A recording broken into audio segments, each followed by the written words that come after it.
around the 360 degrees, and hopefully we'll see this in Spain, where it'll be very vivid imagery there. So it looks like Totality has hit Iceland, which is so exciting. You can see that the ballooning team is engulfed by darkness here. So that is so exciting. I can see them smiling. Oh my goodness. So why do we see a 360-degree sunset during an eclipse?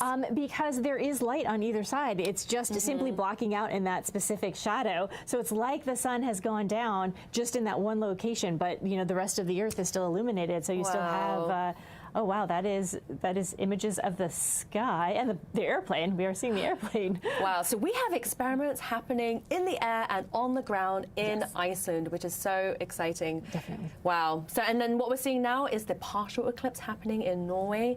They will just be experiencing a partial, but in Iceland, they are experiencing totality right now. We have experiments, balloons capturing data in the skies, and also a plane capturing data in the skies as well. Yes, we do. And it's really interesting looking at the sun. There are some features, those lines that you see, the dark lines, those are magnetic features, and those again are the exciting things we want to know about for space weather, and so to better understand that. So the sun has given us some very interesting things to look at, and those experiments will really help us. Yeah, and so this is why eclipse observations and eclipse chasing is so critical, because even though they happen often, and even though we know exactly when they're going to happen, you never know when the weather will just obscure your view. So we want to take every opportunity we can to get observations. Definitely. So, okay, so if you were in Iceland and you were either seeing clouds or you were able to see the eclipse, please share your experience with us. We want to know what you experienced on the ground. Please tag @NASA wherever you're watching. So we have a lot of questions coming in here from social media. So Kelly, shall we dig into those questions? Yes, let's dig in. Alrighty, so we have Bo on Facebook, and they ask, are we really going to lose gravity during the eclipse? No. We are not. Okay. Gravity, really, the stuff that sticks us to the Earth's mass has not changed because of this eclipse, and so we're going to stay grounded on this Earth. Okay, noted. Gravity will not change. Will not change. Okay, so we have another question from X, and they ask, how much can we actually learn about the sun during just a few minutes of totality compared to years of normal observations? It's really about having all of the observations, right? We definitely need that totality because the moon just happens to fit so perfectly over the surface of the sun that we can see from that surface outward for that space weather, whereas some of our instruments aren't quite that close in. So we need to knit them together and use both the couple of minutes from the eclipse as well as the years of observations from our NASA satellites. Okay, well, I'm glad that we have both ways of getting observations. Exactly. So we have another question here from Elinu on YouTube, and they ask, why does the weather change in a solar eclipse? That's a good question, and I think that's something still trying to be understood. But if you imagine you've stopped heating something up temporarily, so things sink, right? When things get cold, they tend to sink, and so the air is moving, and there starts to create winds. And when you create winds, you start to cool things down. So the weather changes due to just turning on and off the light alone, because the sun is so important to us in actually regulating our weather. Wow. Okay, so we have another question here from Frank Perez on X, and they ask, for sending teams to do research in the path of totality, how do you balance the crew training value of Iceland's terrain against the statistical odds of clearer skies in Spain? And we definitely addressed both, right? There are great things to do with the atmospheric work, especially in the Arctic areas, for the balloons that we sent to Iceland, and then we have teams in Spain also doing that. So it was a balanced portfolio. We made sure that we had both types of experiments available. Okay. Thank you so much. So keep your questions coming in. We'll be answering more later on in the show. And so earlier, I also mentioned that we had questions for you, the viewers, as well. You can head over to NASA's Twitch and Instagram to weigh in on a couple of those. So here are some of these questions that we posed to you. So Kelly, let's see what those questions are. Definitely. So if you had to pick where you'd watch the eclipse from out of these special locations listed, I'm going to ask you this, Kelly. Which ones would you choose? So we have the International Space Station, a high-altitude plane, an observatory telescope room, and a NASA chase jet. It would be a tough choice between International Space Station or high altitude plane. They've got such a huge overview. It's great. Yeah, I think I would choose the same too. Yeah. So thank you to everyone who has participated so far. We're going to check back into those results a little bit later on. So next, let's head back to the ground in Iceland. We have another NASA-funded experiment there involving balloons. Students that are part of the nationwide Eclipse ballooning project. They've been launching balloons continuously throughout the eclipse, and we're going to be chatting with them live from Iceland shortly. But first, let's learn more about their Eclipse project. Teams of students from across the United States have a unique vantage point of total solar eclipses, thanks to scientific balloons. The nationwide Eclipse ballooning project is a NASA mission-like adventure in collecting data from balloons that go high up into the atmosphere. Started in 2014, the project engages college students and high schoolers in one of two distinct paths. One is the engineering track that has mostly engineering students that get to tinker on different payloads. And the other track is an atmospheric science track where they'll actually be launching weather sensors to study the impact of the eclipse. Atmospheric science teams launch helium-filled weather balloons, the same as those used by the National Weather Service, every hour for hours before and after an eclipse. Engineering teams fly larger balloons laden with cameras and experiments they build themselves 100,000 feet up into the stratosphere. From there, they study a variety of things such as incoming cosmic radiation and ozone levels, as well as offering dramatic views of the moon's shadow on our planet. The project is really a unique one in that it's both an education, but also doing amazing science that's both about the eclipse itself and also the atmospheric response of the eclipse. Student balloon teams made a historic first during the 2019 eclipse. They measured eclipse-driven atmospheric gravity waves in Earth's stratosphere, or large ripples in the air caused by the temporary cooling due to the drop in sunlight. What excites me the most about this project is thinking about the experiences that the students have that they'll remember forever.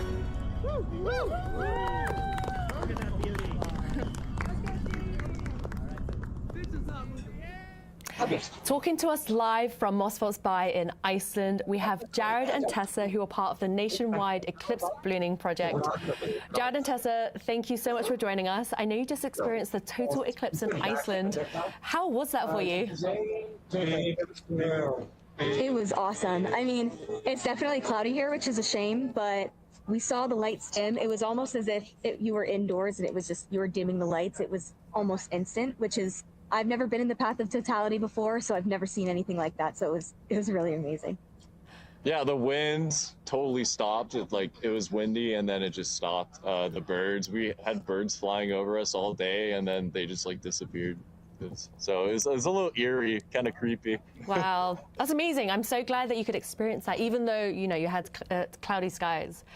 So tell me more about what you've been doing. I see you've got balloons launching in the background. What are you measuring with the balloons in Iceland?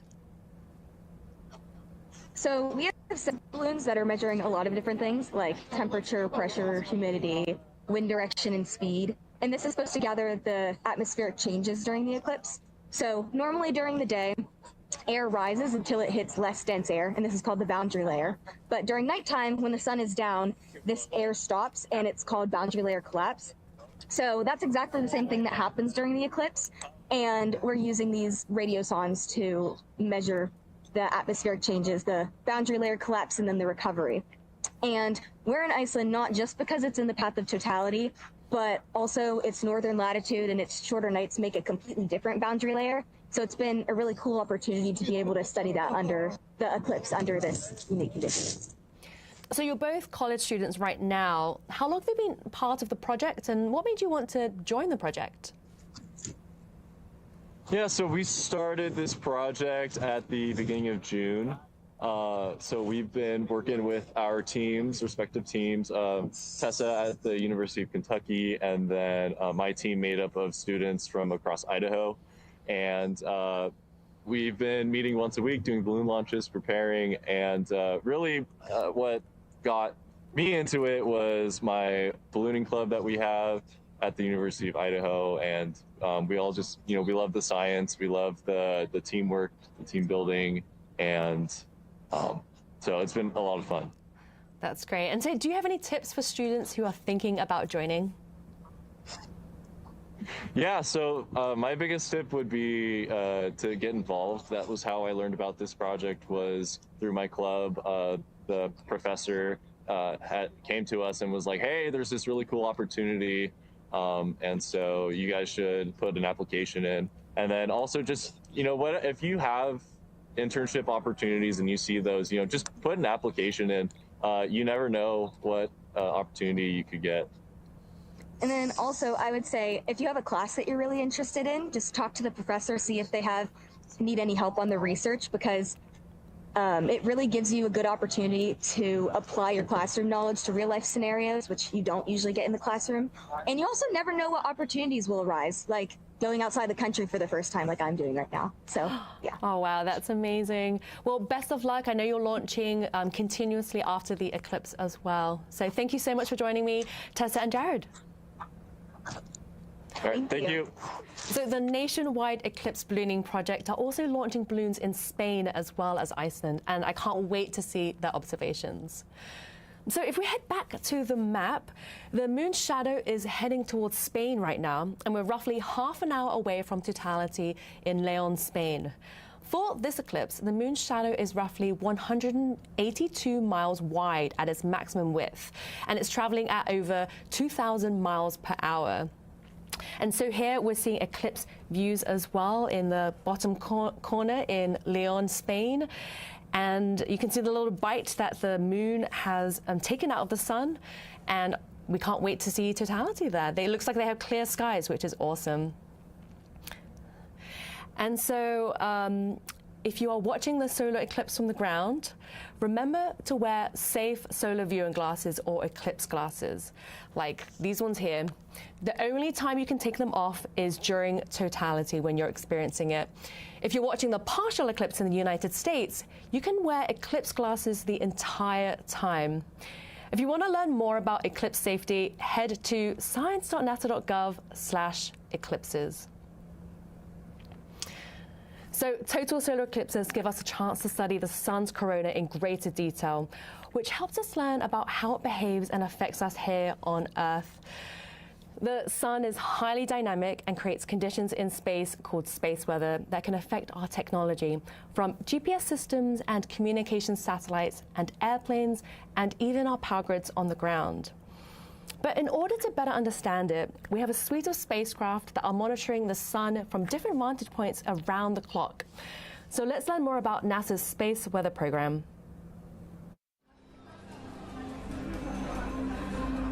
Across our planet, billions of people depend on the invisible networks that connect us to space. Every day, those networks are at the mercy of our temperamental sun and the space weather that it unleashes across our solar system. That's why NASA's space weather program tracks solar storms from the moment they erupt, modeling their paths, anticipating their impacts, and leading the research that the world's industries rely on. NASA's space weather research and modeling is driven by the needs of society and enables critical decision-making that equips pilots to reroute around high radiation areas, farmers to adjust GPS-based precision planting and harvesting plans, and power grid operators to mitigate the impacts of potential surges. For those exploring other worlds, NASA provides 24/7 space weather monitoring for Artemis crews at the Moon and future Mars astronauts who may be exposed to dangerous levels of radiation during solar storms. Whether you're a pilot or a passenger, a farmer or a consumer, a power grid operator or energy customer, a satellite controller or GPS user, space weather impacts us all.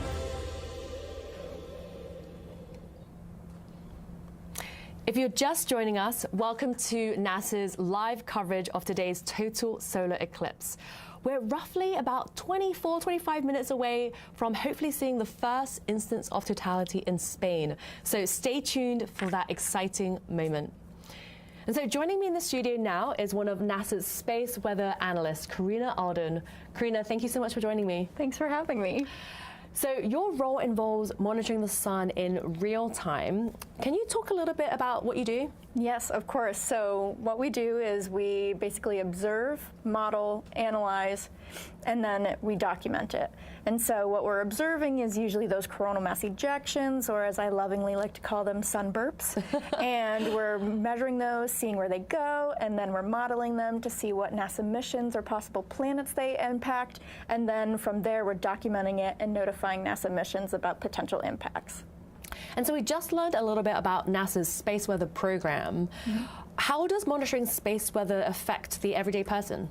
Yeah, so most of the time the everyday person is going to see it in terms of northern lights, but what we do also see is some of that impact to the GPS as you're navigating. Sometimes it'll be a little wonky and you don't really know why, but that could possibly be due to some solar storming happening.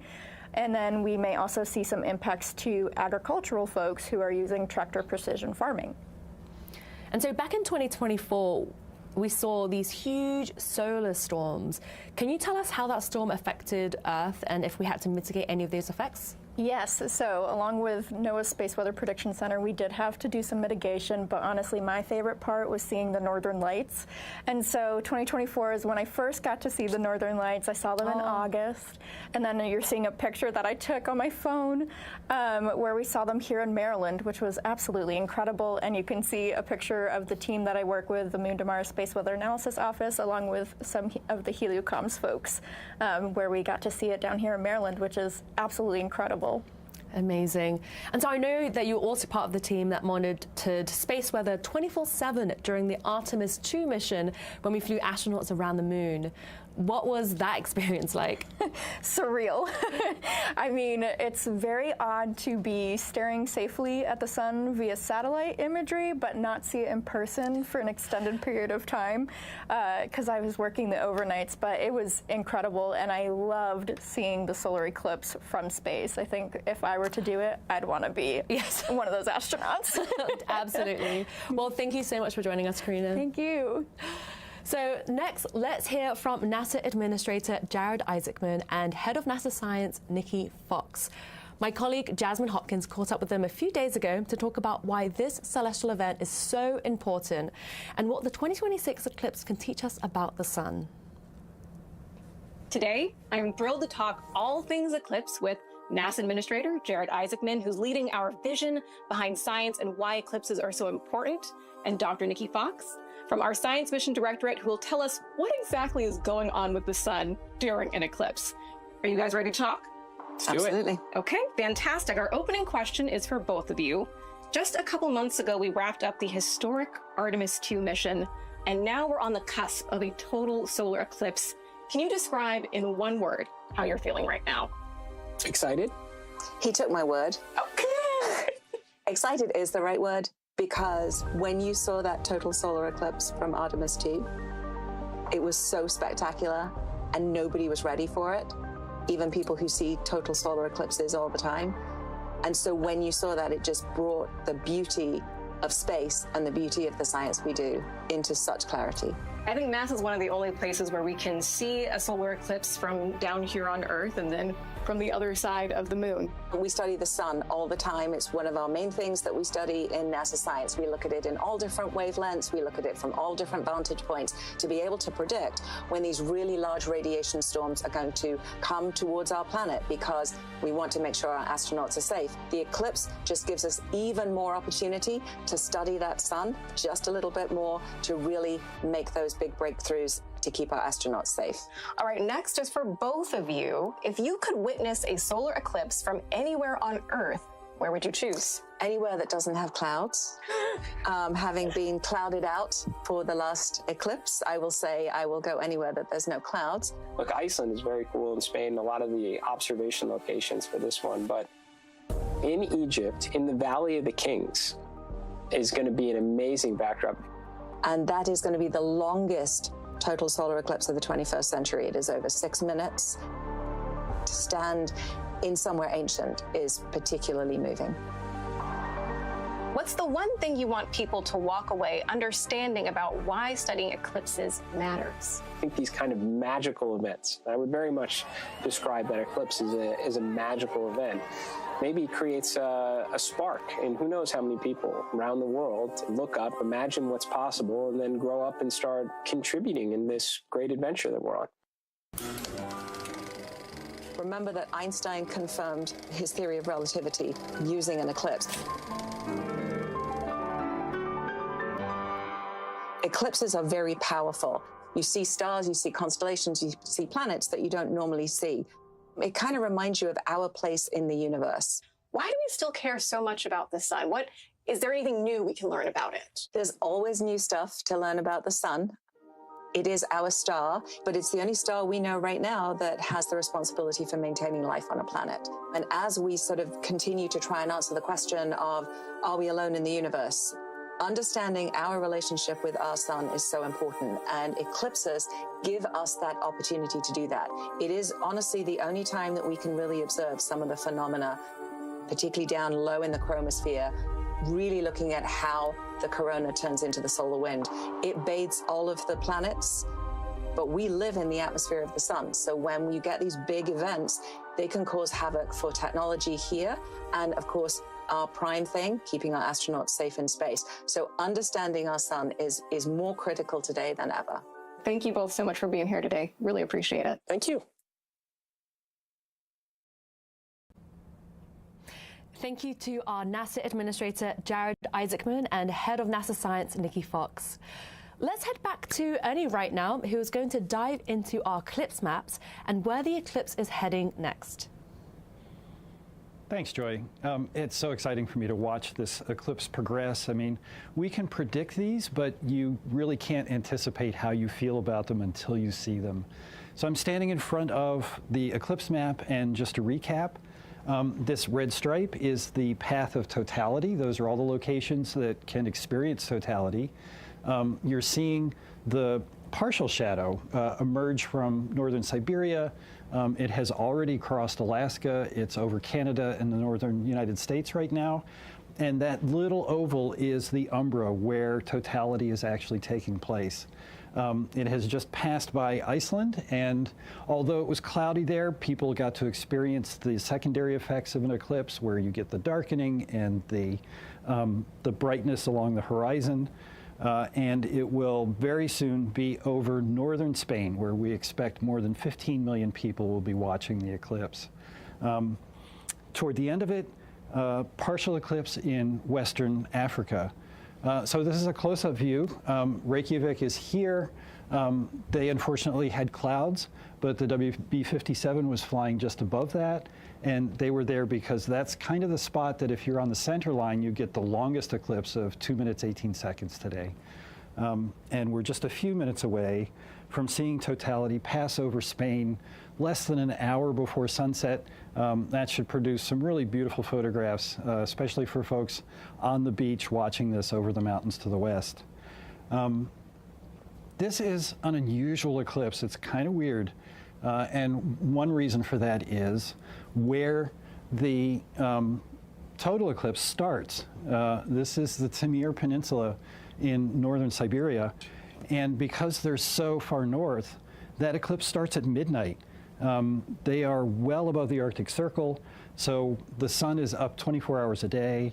And then the other kind of odd thing about it is this north-south path. Most eclipse paths, most totality paths are west to east. But this one, because it's so close to the pole and because of the orientation of the Earth and the fact that it's a descending node eclipse, it's starting in the north and going to the south and then suddenly making this left turn into Spain. So we're looking forward to seeing that total eclipse in Spain where the weather looks great. Back to you, Joy. Thank you so much, Annie. So we're about 15 minutes away from Totality in Spain. The view we're seeing here is from Leon, Spain.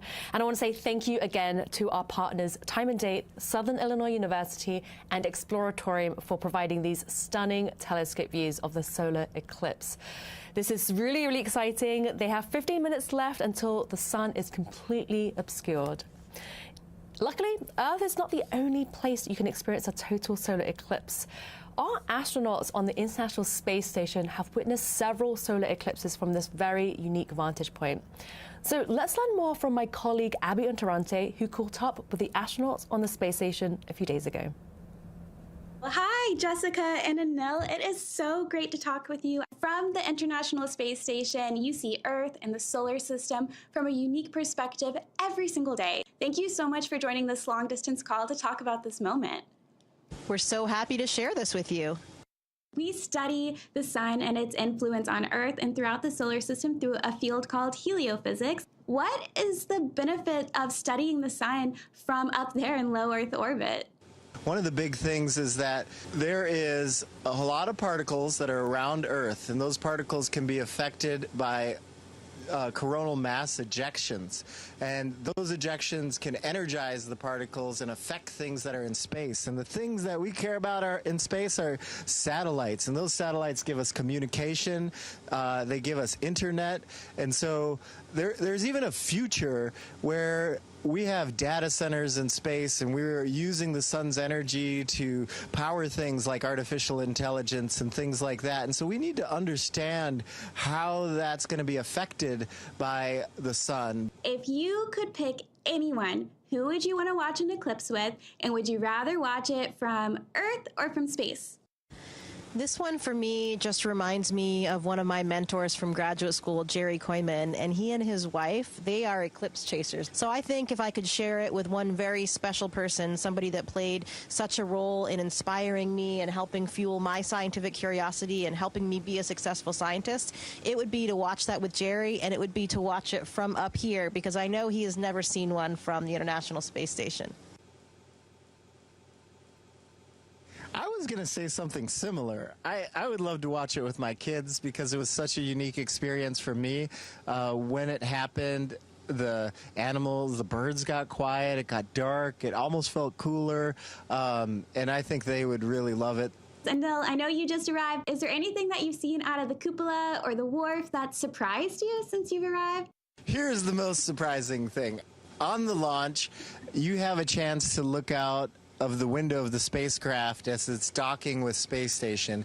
And when I looked out the right window, I saw this bright, shining thing, the International Space Station. I knew it should be there in space, and we were tracking it, and a lot of people did all the math and engineering to get us there, but it just was something that was just hard to comprehend at the same time, and utterly beautiful. It's this merger between art and science. The best part about that moment was we were all inside the space station, very anxiously awaiting Anil and Pyotr and Anya's arrival, and we could hear the communications coming from the Soyuz. The Soyuz was, of course, talking to the ground. All of a sudden, we heard Anil's voice, and he said, "I see it! I see the space station!" It just made everybody smile and made everybody so happy, because we remembered that moment for ourselves when you see it for the first time, and it doesn't even look real. It looks like a little computer animation or something, and it's so small, and then it just gets bigger and bigger and bigger, and then suddenly it becomes your new home. Thank you so much. It has just been a pleasure to speak with you both. We really appreciate you taking the time. Thank you, Abby. It's been wonderful speaking with everyone today, so keep looking up, and we'll be waving at you.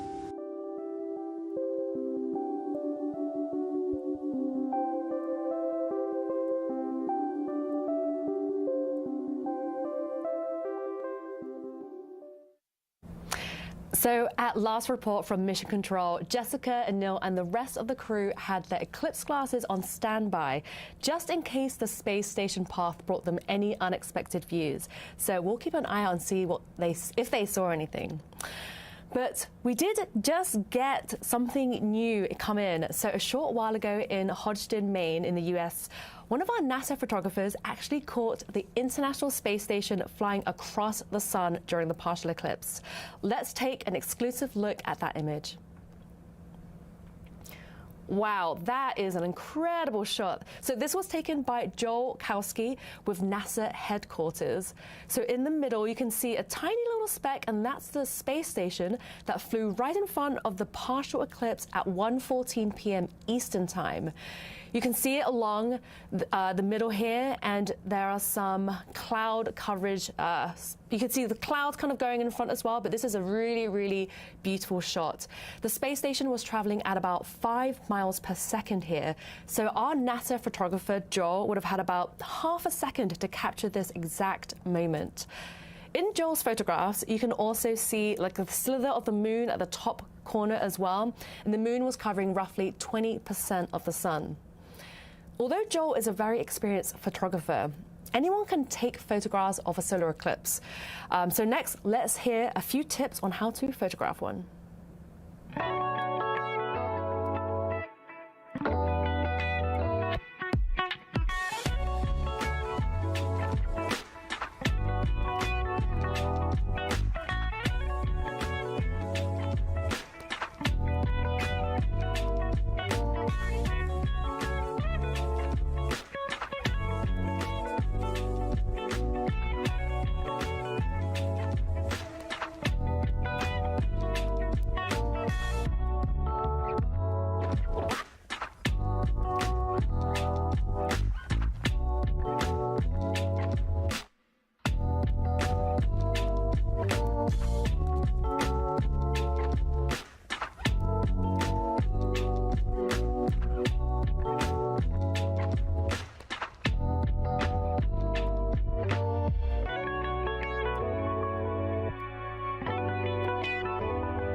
Sometime after the show, NASA will also be releasing exclusive eclipse images from Spain as well. This is where our NASA photographer, Bill Ingalls, is hoping to capture the eclipse near the horizon. We're about 7 minutes away from Totality in Leon, Spain, which is so, so exciting. This is some of the crowds there that we're seeing. You can see that the darkness is looming. It's not quite Totality there yet, but they are almost there, which is awesome. So now I'm joined here by NASA's Heliophysics Director, Joe Westlake. Joe, how are you feeling about today's eclipse? Oh, super excited. Super excited to see it and to share our science, NASA science across the world. So if you're watching from the ground and you don't have eclipse glasses, there are actually many ways to watch an eclipse. These are through indirect viewing methods. So Joe, do you want to walk through some of those methods with us? Yeah, so these are super cool. This is stuff that you've got at home and things that you can use to help you view an eclipse safely without your glasses. So here we have just a standard colander, right? What you would have in your kitchen. Maybe clean some, berries or whatnot with it. And I'm going to demonstrate how you would use this to look indirectly at an eclipse. Okay. You're using the light of the sun as it would filter through this colander. And let's demonstrate together. Here, okay, Joy. So yeah, if you could hold that. Do you need a piece of paper? You don't need a piece of paper. Okay. You can just have it on the ground, something light that you could see. Okay. I've got a flashlight that's sort of demonstrating what an eclipse would look like. It's got a little piece of foam there that'll show. So let's shine our light, let's do our sun, and then show it as it would hit the this colander. And what you can see there is these nice little crescent moon shapes, which are showing the eclipse on our example paper here. So that would usually be a bunch of circles, like if you took this out during regular daylight. Here in the US, you would see just a little sliver gone. Over in Spain, of course, they would see these beautiful little crescent moon shapes. So you don't want to be looking through the colander, but you want the sun to be shining through it. Absolutely. Okay. Right. Gotcha. You want to use this as your light filter for you. And the cool thing is you can use this, but you don't have to use this. There's lots of other possibilities. So you can actually take your hands, right, like this. Okay. Spread your fingers out. Yep. Hold them over top of each other. And you make little pinholes yourself when you do that, right? And when you do that, you can actually see through and be able to see the eclipse in the same way, right? So that's a cool way to do it. And then on top of that, let's say you're taking a walk in the woods. Well, the leaves of the trees actually make these kind of pinholes all over for you as well. When they do that, you get this beautiful, constant crescent moons and everything everywhere. One of my favorite ways to see an eclipse. Thank you so much, Joe.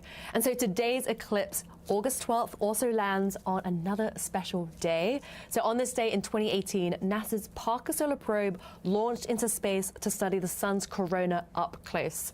Joe, can you tell us a little bit about that mission? Yeah, what an incredible mission. This is humanity's opportunity to actually touch our star, right? We flew a mission, Parker Solar Probe. It's still up there, it's still operating, it's still taking great science, but it's flying within the corona, within what you see in the total solar eclipse, and taking direct measurements of that corona to help us understand how our sun works. Amazing. So we have a lot of questions coming in from social media, and we have time for just one, Joe. Great. So let's dig in. Kyle asks, it seems to be that there are a lot more solar eclipses happening the past few years. Did something change? Nothing changed. The geometry of the sun, the moon, the earth is the same. But one of the cool things about our technological society today is you get to see many more of these things, whether it be because of social media, because of, people have access to cell phones, or just the accessibility of travel and being able to go to these different places. I'm personally really glad that people are hearing more and more about eclipses because it brings the greatness of NASA science home to all of you. Thank you so much, Joe, for doing this demonstration and for being with us here today. Thank you so much, Joy. So now let's head back to the eclipse map where we're going to see the eclipse in real time. So as you can see in the bottom part of this video, the moon's shadow is just about to reach Spain. We're about 3 minutes out from totality hitting Spain. Leon, Spain is going to be experiencing totality, and it will be getting about 1 minute and about 44 seconds of totality, which is so exciting. The path is going to be hitting several other towns as well, such as Mallorca and Villalobado. And the view that we're seeing right now is of Leon, Spain. And even though totality hasn't occurred yet, you can see a tiny little filament, or prominence, sorry, on the one side. Okay, so remember to be safe when watching a solar eclipse. You have to be wearing safe solar viewing glasses or use an indirect viewing method when viewing when the moon hasn't completely covered the sun yet. You can only look at a total solar eclipse during totality when the moon is completely blocking the sun. So back in the studio, we have Kelly with us again. Kelly, what is it that makes this eclipse in Europe so special? It really is so special because, again, this is almost at sunset. So we're experiencing something that's a little bit different, having it so low on the horizon. And look at those images there. You're seeing that darkness already coming in, those kind of sepia tones instead of the normal bright light or even the normal types of sunsets. Wow, so we are 2 minutes away from totality in Spain. You can see the crowds in the bottom corner there, and this is the sun's view. Oh my goodness, so 2 minutes until totality, and we have a sliver of the sun left. This is just amazing. Yes, it's so beautiful. And like you were saying, there is that prominence there that we already see. So these are things that are very interesting and, again, can erupt in the space weather that we were talking about earlier. So this is a great view. And even with this, it's not complete darkness. That little bit of sun still lights it up so that we can see the crowd. Wow. So we're about a minute and a half away. What should people expect to see moments before totality hits? So what they should see is what we call the diamond ring effects, or the Bailey's bead. So these will be really bright lights, and it's from the last bits of sun coming through the moon's valleys. So that will come through, and we'll see that. And you still need your eclipse glasses or an indirect viewing method at that point in time. But then once that's done and you're in the path of totality, it's time to remove those glasses and see the corona with your own eyes. Wow. And if you're on the ground, what other sensations will you be feeling? It will definitely be getting colder. There might be a wind. You could, again, change in animal behavior, any wildlife that's around you, and really the sense of awe, as well as the 360-degree sunset all around the horizon. So just a few things to look for. Wow, this is a stunning, stunning view. We have just a slither left, and this is the moon covering the sun's disk. And when totality occurs, that slither will disappear. We're about 30 seconds away now from totality in Spain. If you're on the ground and you have clear skies, we are so, so happy for you. Yes, definitely. Wow. It's just beautiful, and again, probably feeling so much excitement, and sometimes you even feel a little fear, like I think was mentioned earlier, they felt it was eerie almost. It's an eerie light. It's not something that we're used to in a human experience, but here it goes. It's we're getting close to those Bailey's beads or the diamond ring effect, so those should be coming very shortly. Wow.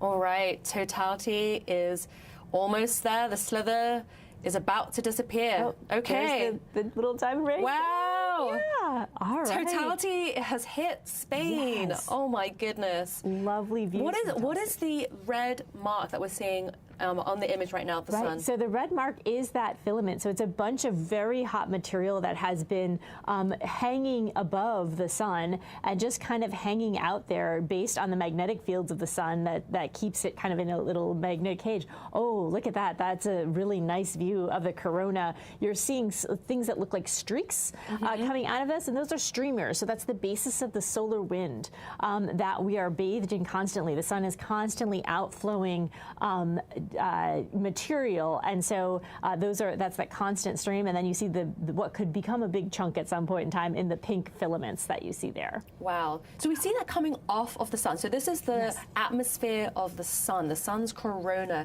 Are those streaks that you just mentioned, are they coming towards Earth as well? They are coming towards Earth. So they fill the entire solar system, or the heliosphere, which is actually all that the sun encompasses with that solar wind.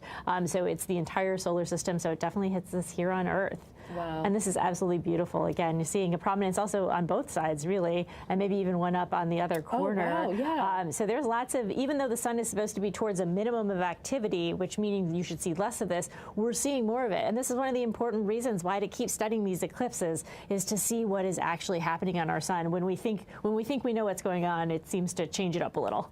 And what is it about these features that are so important to study?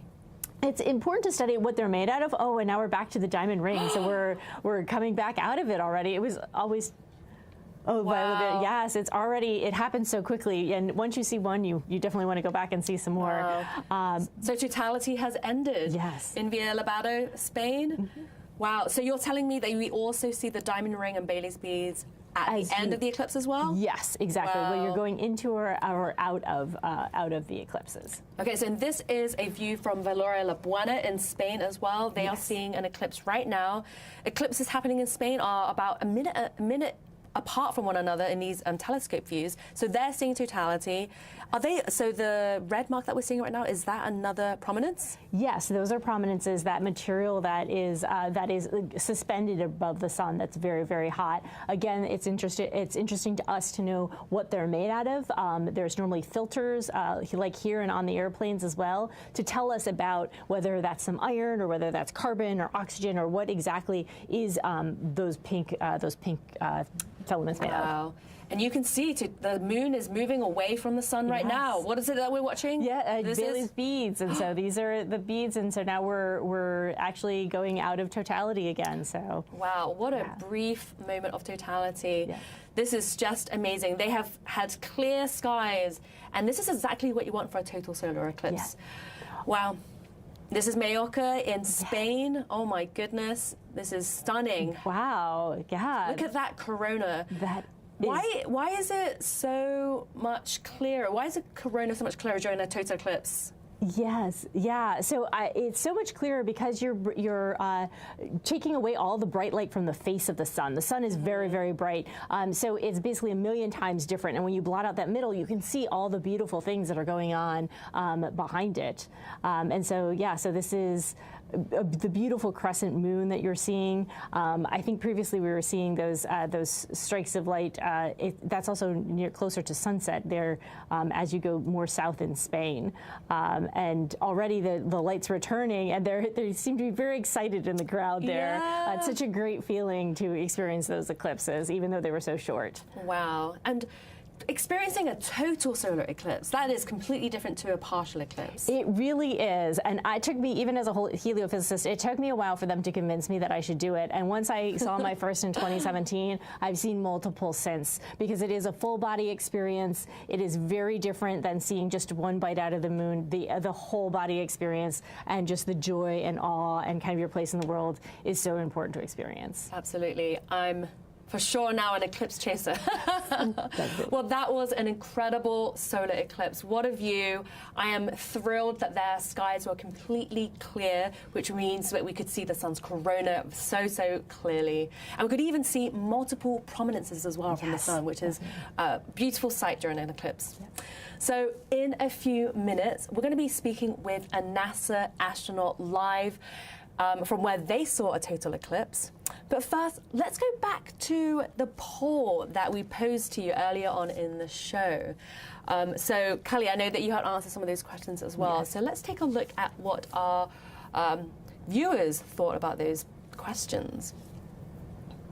Okay, so let's head to one of the poll questions. But while we're kind of like waiting to get that set up, let's continue looking at this beautiful partial eclipse now in Mallorca, Spain. That's just gorgeous. That is just absolutely gorgeous in terms of that very little sliver. Again, this is towards sunset. So normally if you're looking at a sunset, especially over water, you're seeing that kind of orange ball, red ball go down, and then you have this beautiful eclipse to happen. These really are just going to be spectacular images. Yes, absolutely. Okay, so let's head back to the poll answers. Our viewers, so the first question was, where would you rather watch an eclipse from?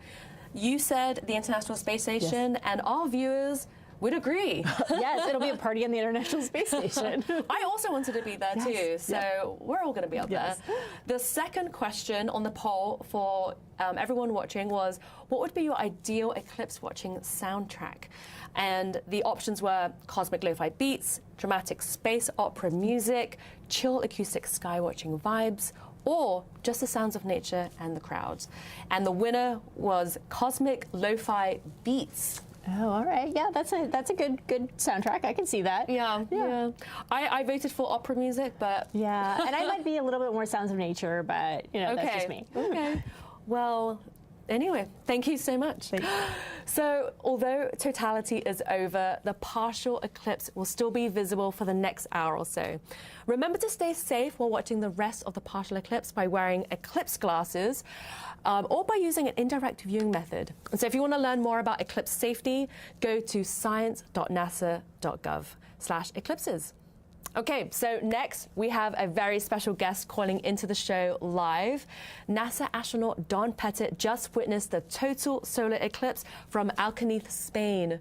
Don, can you hear me? How are you doing? I can hear you loud and clear, and I'm standing out in Alcañiz, Spain, just in awe from looking at the totality phase of this eclipse. Wow, so how are you feeling? I know you just finished watching the eclipse. How are you feeling right now? What did you experience on the ground, and what did you hear? Were you surrounded by crowds at all? The sky is exceptionally clear, and there's hundreds of people here, and that's part of the eclipse. It's not being off by yourself, it's being with a group of people, the people that live in Alcañiz, the group of people that I'm here with, and experiencing this amazing celestial event all together. Amazing. So people might know you for your incredible photos and videos from your multiple trips to the International Space Station. Did you take any photos during this eclipse, or did you put your camera down for this one? Oh, no. What I do is the same thing for launches. You set a camera up on automatic, and you get whatever you get from the camera, and then you stand back and you watch the launch or you watch the total eclipse. They're both kind of in the same category in that they only last a couple minutes in terms of what you could see, and it's better to view them through your own two eyes than through the viewfinder on a camera. Okay, good tip from a NASA astronaut. So how did the experience watching this from the ground compare to watching an eclipse from space, which I know you've done a few times? I've had the opportunity to see two solar eclipses from space. And in space, you look at the shadow projected on Earth. You don't look at the sun itself. And the shadow has all the detail that the classic astronomers from hundreds of years ago predicted. You see the umbra, you see the penumbra, you see the shadow moving over Earth, and it's a vantage point from space that you can't see from Earth. Wow. So lucky. And I know you've seen a lot of other beautiful phenomena in space, like the aurora and air glow. What is it that makes watching a total eclipse special for you? It's the whole package that comes with a total eclipse. It's the shadow phenomena that happens around you. It's looking at the corona around the sun. It's experiencing the reaction of all the people you're watching it with. So it's a human emotional event as well as much physics and natural phenomenology as you want to add to the mix. Wow. Well, thank you so much, John. Any parting words? Just get out and watch an eclipse, whether it's a total eclipse or a partial eclipse. They happen. Lunar eclipses happen. Get out and look up at the sky and think about what's going on and smile. Thank you so much for joining us live from Spain. We're so grateful you could share your absolutely amazing solar eclipse experience with us.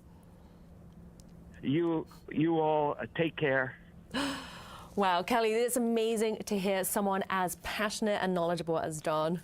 Yes, it really is, that he's seen so much and he still is so passionate about the eclipse here on Earth. It just really tells you have to see this thing. Absolutely. So if you're looking to catch the next total eclipse, you're in luck because we have a few special ones coming up. Kelly, can you run through them with us? Yes. So next year, there is going to be an eclipse that happens in part of Spain, throughout the northern Africa, through the Middle East. And that's going to be the eclipse of the century, the longest one of the century. So it's 6 minutes and 28 seconds. That's going to be a very long one. And then in 28, we're going to have the eclipse over Australia and New Zealand. So these are going to be great scientific experiments as well as amazing experiences to experience on the ground. Amazing. And what about the United States? The United States, well, the next one where we'll have totality is 2044 in Montana and North Dakota, and then 2045. So it's going to be a while before we go California through Florida across the entire continent. Amazing. So if you want to learn more about solar eclipses and NASA science, you can head to science.nasa.gov/eclipses. So Kelly, thank you so much for joining us in the studio today and answering all of our questions from our viewers. I also want to thank our guests who join us in the studio and on the ground as well, and especially to our telescope partners and everyone who looked up with us here today. And so I think we may have some eclipse pictures from the International Space Station. I'm going to see if we can grab them now for you. If you can't, we'll be releasing them shortly after the eclipse. We're going to be posting them online soon after the eclipse, but yes, we're happy that the space station astronauts were able to see the eclipse from space. So we have something else exciting happening in just a few weeks. NASA's Kennedy Space Center Launch Complex in Florida will become the next launch site for the Nancy Grace Roman Space Telescope. This is a one-of-a-kind observatory that will help answer essential questions about dark energy, exoplanets, and much more about our solar system and out to the observable universe. The launch is currently no earlier than Sunday, August 30th. We're so excited for you to join us next time as we follow another historic mission in space exploration. Every discovery begins with a new way of seeing.